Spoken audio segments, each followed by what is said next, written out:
Crusader Industries wants you to believe a strange lie that paying an extra 10.5 million credits for the M2 Hercules actually makes sense when you get less cargo space than its cheaper C2 sibling. Yeah, you're reading that right. Pay more, get less. At first glance, this pricing strategy seems absolutely bonkers. But what if this apparent design contradiction reveals something deeper about Star Citizen's future gameplay? Something that's staring you right in the face every time you slam your cargo hold against the unforgiving realities of the verse? Remember that feeling when you first compared these ships side by side? Those spec sheets had you scratching your head. How can the C2 have 696 SCU while the more expensive M2 only carries 522? Makes zero sense. Until you actually start hauling valuable cargo through contested space. Then that math changes real quick. Most Hercules pilots start with a C2 because spreadsheets told them to. Then after their third or fourth pirate encounter ends with an insurance claim, they quietly upgrade to the M2. And those who stubbornly stick with the C2, they're the ones always begging for escorts in chat, or switching servers hoping for quieter skies. There's a hidden truth here about risk assessment that transforms how you'll approach every mission moving forward. Let's break down what these ships actually represent beyond marketing fluff. The C2 Hercules gives you a spacious 696 SCU cargo hold, decent shields at 126,800 HP, quadrant-based, but relatively fragile hull integrity at 81,400 horsepower. Your offensive capabilities? Two size 5 lasers that'll hardly matter since you can't maneuver worth a damn. The turrets require a second person who can only control one turret at a time despite having two. Meanwhile, the M2 carries 522 SCU, 174 less, trades some shield capacity dropping to 104,400 HP, but dramatically boost hull integrity to 101,820 HP. That's over 20,000 more durability. More importantly, the pilot gets control over those nose guns when flying solo. This isn't just about hauling versus combat. It's about the fundamental question haunting every Star Citizen player, whether theoretical maximum profit matters more than actual profit that survives the journey home.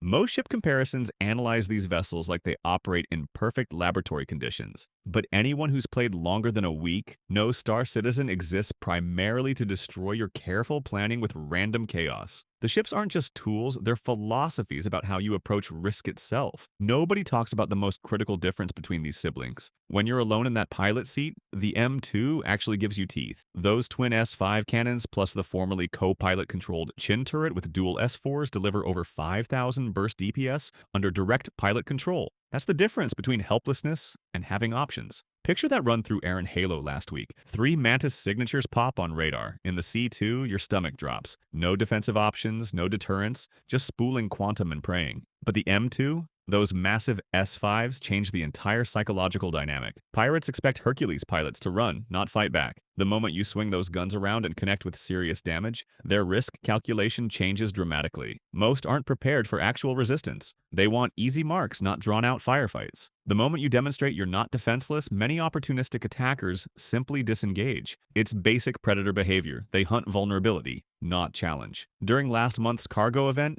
C2 pilots reported constant harassment while M2 crews completed runs unbothered. The difference? Not better flying or safer routes, just the visible threat of meaningful resistance. Those guns rarely need to fire, they just need to exist. Hold on. You're probably thinking, couldn't you just bring fighter escorts with your C2 and save millions? Sure, that sounds fantastic, in theory, but let's be brutally honest about your actual gaming situation. How many reliable escorts show up exactly when you need them? Your org mates have jobs, families, other games. Those Discord promises of, "I'll definitely be there tomorrow night," evaporate when real life happens. Most cargo runs happen when you've got a spare hour between obligations. The M2 recognizes this reality, that you'll spend most of your time flying solo whether you plan to or not. That cargo limitation of the M2 fundamentally changes how you approach hauling, in ways that often increase profitability rather than reduce it. When capacity caps at 522 SCU versus 696,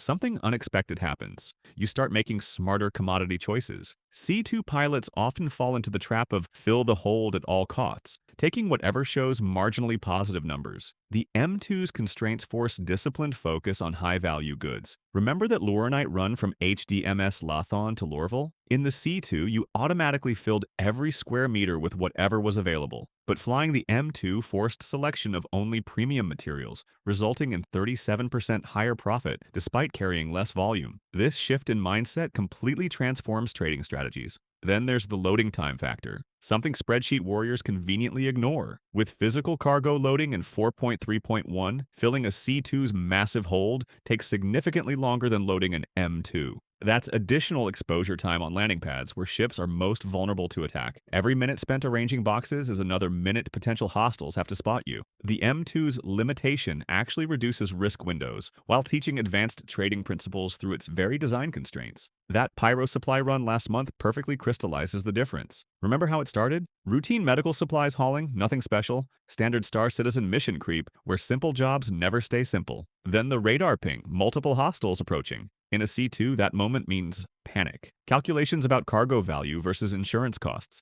Desperate attempts to negotiate in chat. But sitting in that M2 cockpit, a strange calm. When that first Cutlass black signature appeared, there wasn't that familiar dread, just readiness. Their confident approach faltered the moment those massive cannons connected from nearly 4 kilometers out. You watch their flight pattern change from predator to prey in seconds, their hasty quantum jump leaving you damaged but intact, with cargo still secure. That crystallized everything about these ships. The C2 offers theoretical maximum profit that rarely survives contact with reality, while the M2 delivers actual credits in your account after the inevitable complications that define Star Citizen gameplay. These differences become magnified during Star Citizen's complex multi-phase operations. Modern missions rarely involve simple point A to point B transport anymore. Look at Jumptown events, Ninetales lockdowns, or even standard delivery contracts now branching into multiple objectives. Success demands adaptability across changing scenarios. The C2 handles exactly one phase effectively, pure transport under ideal conditions. The MM2, multiple phases without switching ships. During recent Jumptown operations, watch how different pilots approach the challenge. C2 crews required fighter escorts, separate ground vehicles delivered by additional ships, complex coordination between multiple players. M2 teams handled the entire operation sequence autonomously, securing airspace with pilot weapons, deploying ground vehicles directly, providing overwatch during loading, extracting under fire when necessary. The 174 SCU difference becomes utterly irrelevant when you're completing operations that other configurations simply cannot finish. And where's Star Citizen heading? Every patch introduces additional complexity and interconnected missions. The reputation system rewards versatility over hyper-specialization. Ships designed around singular functions increasingly struggle as missions evolve beyond simple parameters. This isn't accidental, it's deliberate design direction from CIG. The M2 doesn't excel at any individual aspect, but handles complete operational sequences, exactly matching the game's emerging sandbox philosophy. You've probably noticed how the Star Citizen community remains sharply divided on which Hercules makes sense. The eternal struggle between theory crafters versus practical operators plays out daily in Spectrum debates. One side points to maximum cargo capacity and price efficiency under perfect conditions. The other side describes actual missions completed versus insurance claims filed. Both perspectives contain partial truth while missing the complete picture. The C2 versus M2 debate isn't really about these specific ships. It's about fundamentally different approaches to risk assessment. Do you build your operation around best-case scenarios or probable complications? Are theoretical profits on spreadsheets more important than actual credits that make it to your account? This split echoes throughout every aspect of Star Citizen's gameplay loops, from mining to bounty hunting to exploration. The Hercules variants just happen to crystallize this philosophical division more clearly than most ship comparisons. Want concrete guidance on which Hercules actually makes sense for your specific situation? Start by honestly assessing how you actually play, not how you wish you played. If you genuinely fly with reliable escorts at least 80% of the time, maintain strict operational security, and stick exclusively to well-patrolled routes, the C2 might genuinely maximize your profits. Otherwise, the M2's versatility likely pays for itself through completed deliveries rather than insurance claims. When flying the M2, focus exclusively on high-margin commodities, medical supplies, luxury goods, refined metals. The 174 SCU difference disappears when profit per unit increases. Always plan operations around complete mission sequences rather than individual legs. That seemingly wasted military drop seat section on the M2, perfect for housing ground vehicle crews during complex operations. Those extra weapon hardpoints? They don't need to win fights. Just deter enough attacks that you complete one additional run per session. Finally, consider upgrade paths. Many pilots start with the C2, then graduate to the M2 as they encounter Star Citizen's more complex missions. That progression often proves cheaper than starting with the C2 and adding dedicated escort ships later.